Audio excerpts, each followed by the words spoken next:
رمضان رمضان رمضان يا حبيب رمضان رمضان ليتك دوما قريب. Bismillahirrahmanirrahim. Assalamualaikum warahmatullahi wabarakatuh. Alhamdulillah. Alhamdulilladzi ja'ala ramadhana syahrus siyam syahran mubarakan syahran aziman syahran fihi lailatan khairan min alfi syahr. Asyhadu an la ilaha illallah wahdahu la syarikalah iyyahu na'budu wa iyyahu nasta'in wa asyhadu anna sayyidana Muhammadan abduhu wa rasuluhu la nabiyya ba'da. Allahumma shalli wa sallim wa barik ala sayyidina Muhammadin wa ala alihi wa sahbihi ajma'in amma ba'd. Qala Allah Ta'ala fi Kitabil Karim, a'udzu billahi minasyaitonir rajim. Bismillahirrahmanirrahim. Syahrul Ramadan alladzi unzila fihi al-Qur'an hudan lin-nasi wa bayyinatin minal huda wal furqan. Wa qala Rasulullah sallallahu alaihi wasallam, kullu amal ibni Adam lah illa siyam fa innahu li wa anna ajzi bihi. Sadaqallahul azim wa sadaqa rasul karim.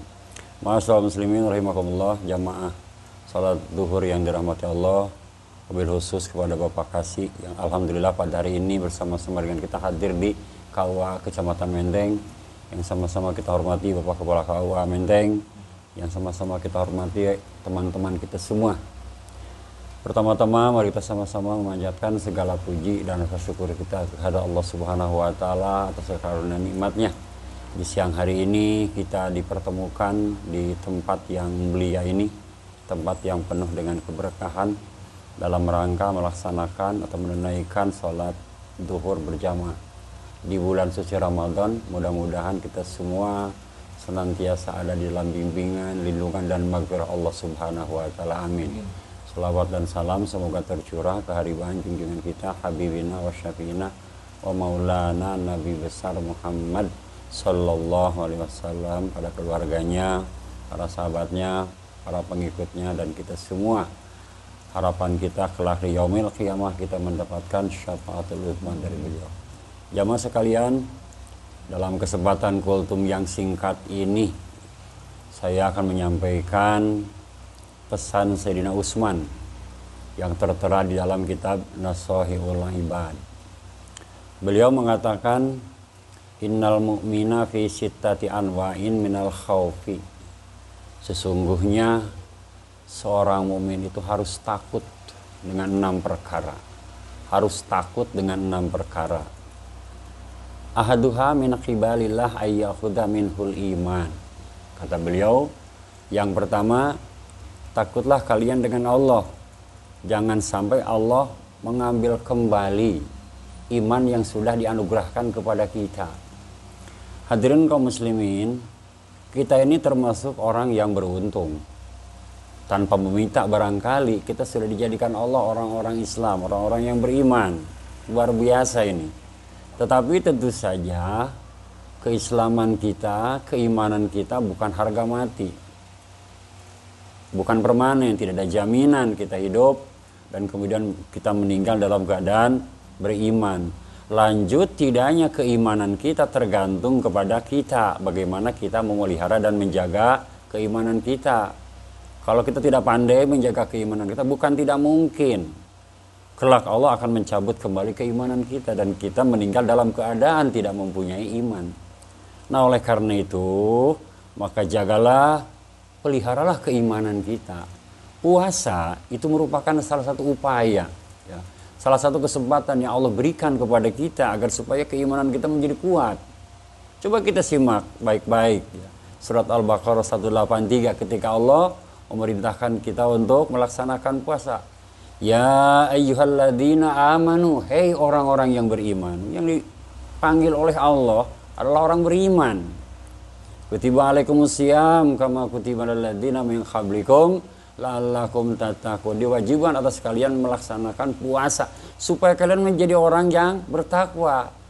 Iman yang kuat adalah iman yang didasari oleh ketakwaan. Alhamdulillah kalau orang sudah keimanannya kuat, ya, mendapatkan nilai ketakwaan, maka insya Allah keimanannya akan tetap bersamanya sampai dia dicabut nyawanya oleh Allah. Oleh karena itu maka gunakanlah Ramadan dengan sebaik-baiknya agar supaya tujuan akhir daripada Ramadan yaitu menjadi orang takwa itu akan tercapai. Kemudian yang kedua, pesan Sayyidina Utsman kepada kita yaitu min kifalil hafadhah ayyaktubu fihi ma yabtadi yaumal qiyamah. Hati-hati dengan malaikat hafadhah, yaitu malaikat yang mencatat amal baik dan amal buruk kita. Jangan sampai dia mencatat hal-hal yang akan menjadikan kalian malu nanti di yaumil qiyamah. Hadirin kaum muslimin, sebagaimana kita tahu bersama kita ada dua malaikat. Ada malaikat rakib pencatat amal baik kita, ada malaikat atid pencatat amal buruk kita. Jangan sampai yang bekerja itu malaikat atid saja. Malaikat rakib berpangku tangan, dalam arti yang dicatat dalam kehidupannya itu adalah keburukan. Sementara kebaikan tidak ada catatannya. Nah, ini kelak di yaumil qiyamah akan membuat orang itu malu di hadapan Allah, malu di hadapan banyak orang, dan bahkan akan mendapatkan balasan siksaan yang sangat pedih. Yang kedua, kemudian yang ketiga, kata Sayyidina Utsman, as-salis yang ketiga yaitu min kibalis syayatin ayyub tila amaluhu. Hati-hati bersama kalian ada setan yang senantiasa berusaha untuk membatalkan amal kita. Setan adalah jenis makhluk yang memang diciptakan oleh Allah khusus untuk menggoda manusia, mengajak kita kepada maksiat, mengajak kita untuk tidak berbuat baik. Bahkan kalaupun kita sudah berbuat baik, maka setan akan berusaha kita untuk membatalkan kebaikan-kebaikan kita itu, sehingga kebaikan kita itu tidak bernilai ibadah. Kemudian yang berikutnya kata Sayyidina Utsman, min kibala malakil maut. Hati-hati dengan malaikat malakal maut. Jamaah kaum muslimin, bersama kita ada satu orang malaikat yang senantiasa mengawasi kita siang dan malam. Bahkan dalam satu riwayat dikatakan malaikat ini hampir 70 kali sehari semalam dia nengok kita. Ya, apakah orang ini akan saatnya mati atau tidak? Hati-hati, malaikat ini mengawasi kita. Jangan sampai ayyahudahu fi ghaflatin baghtatan. Jangan sampai malaikat ini mencabut nyawa kita ketika kita dalam keadaan lalai. Karena cabut nyawa itu sifatnya mendadak.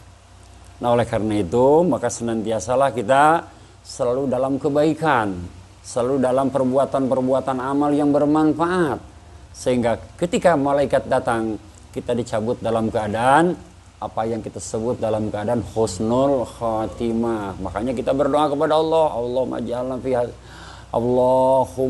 ij'al akhir kalamina indah ajalina qaula la ilaha illallah. Ya Allah, jadikan akhir kehidupan kami yaitu kalimat la ilaha illallah. Doa yang lain ada lagi, Allahumma khtim lana bil iman wahtim lana bil islam wahtim lana bi husnul khatimah. Ya Allah, akhiri kehidupan kami dengan keimanan, akhiri kehidupan kami dengan Islam, dan akhiri kehidupan kami dengan husnul khatimah. Kemudian yang kelima kata Sayyidina Umar, min kibalid dunya. Hati-hati dengan dunia, ayyaghtar biha wa yasghiluhu anil akhirah. Hati-hati dengan dunia. Dunia ini enak, Pak. Enak ya, serba menyenangkan. Nah, oleh karena itu kita jangan sampai tertipu dengan indahnya dunia. Innamal hayatud dunya illa mata'ul ghurur. Karena sesungguhnya kehidupan dia ini hanyalah sekedar tipu daya belaka. Jangan sampai kita asik mencari dunia, ya, mencari kekayaan, mencari jabatan, mencari keuntungan-keuntungan material, sampai kita melupakan akhirat. Padahal kehidupan yang sesungguhnya adalah kehidupan di akhirat nanti. Kita jadikan dunia ini sebagai motivasi. Kita jadikan dunia sebagai modal untuk mencapai kehidupan di akhirat yang abadi, di akhirat yang selamat, masuk surga Jannatun Naim. Kemudian yang terakhir, yang keenam, pesan daripada Sayyidina Utsman itu adalah min kibali ahli wal iyal. Hati-hati dengan keluarga, hati-hati dengan keluarga. Ayyusghiluhu wa yusghilahum an dzikrillahi ta'ala. Jangan sampai kita terbelenggu ya. Kita tunduk kepada keluarga kita sampai kita melupakan taat kepada Allah. Kita cinta kepada keluarga, betul. Kita sayang kepada keluarga, betul. Kita punya perhatian yang lebih kepada keluarga, betul. Tapi jangan sampai kecenderungan kita kepada keluarga mengalahkan kecenderungan kita kepada Allah, sehingga kita melupakan taat kepada Allah. Sebab begini bapak-bapak, ibu saudara sekalian ya, dorongan keluarga itu berat sekali. Tidak sedikit para pejabat yang pada akhirnya masuk penjara. Karena apa? Karena dorongan keluarga, dorongan istri, dorongan anak, tuntutan istri, tuntutan anak. Sementara kemampuan yang bersangkutan tidak mumpuni, akhirnya dia melakukan hal-hal yang tidak diinginkan. Ini bukan cerita bohong, ini cerita yang benar-benar terjadi di lingkungan masyarakat kita. Nah, oleh karena itu, boleh sayang pada keluarga, boleh cinta pada anak, pada istri juga demikian, tetapi tidak boleh semuanya itu mengalahkan kecintaan kita dan ketaatan kita kepada Allah Subhanahu wa taala.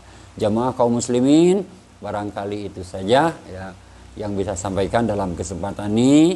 Saya ulangi sekali lagi, ini adalah pesan Sayyidina Utsman ya, sahabat Nabi, sekaligus beliau adalah menantu Nabi ya, dari dua anaknya yang beliau jadikan istri, berpesan kepada kita dengan 6 perkara. Yang pertama yaitu hati-hati dengan Allah. Jangan sampai Allah mencabut kembali keimanan kita yang sudah dianugerahkan kepada kita. Yang kedua, hati-hati kita dengan malaikat hafadzah yang mencatat amal baik dan amal buruk kita.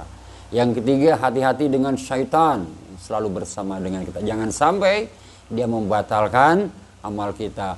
Kemudian hati-hati dengan malakal maut, malaikat pencabut nyawa yang sewaktu-waktu akan mencabut nyawa kita. Yang kelima, hati-hati dengan dunia, jangan sampai kita tertipu. Kemudian yang keenam, hati-hati dengan keluarga kita, jangan sampai kecintaan kita mengalahkan kecintaan kita kepada keluarga, mengalahkan ketaatan kita kepada Allah. Barangkali itu saja yang sampaikan. Mohon maaf atas segala kekurangan. Billahi taufiq wal hidayah. Assalamualaikum warahmatullahi wabarakatuh. Waalaikumsalam.